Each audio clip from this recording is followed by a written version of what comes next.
can have it that when you ever get to those thoughts of panic, you find a way to get a little bit calm and you ask yourself the better questions of what happens when this all works out. I love to do the example of asking who would your future self. I've got a very clear idea of where I want to be in like 1 year, 5 years, 10. Right. And at the every night I say at the end of the night to myself while I'm journaling or meditating, did I get closer or farther away from that person who I know I need, who I want to be?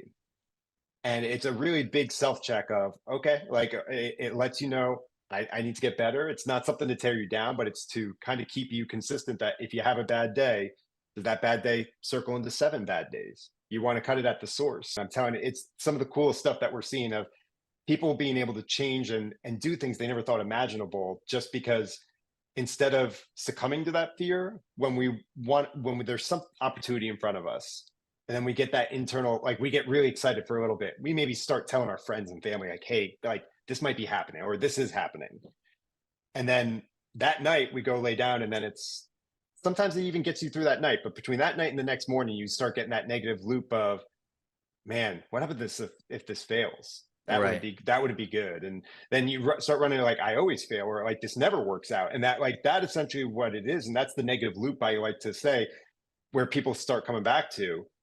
This is what we can rewire. We can have it that when you ever get to those thoughts of panic, you find a way to get a little bit calm, and you ask yourself the better questions of what happens when this all works out.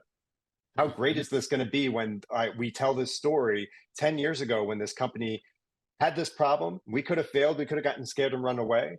But no, we figured out how do we fix it, and now it's a story we're telling 10 years later. And it's how can you find that and use it for good? It happens. Life happens for us, not to us.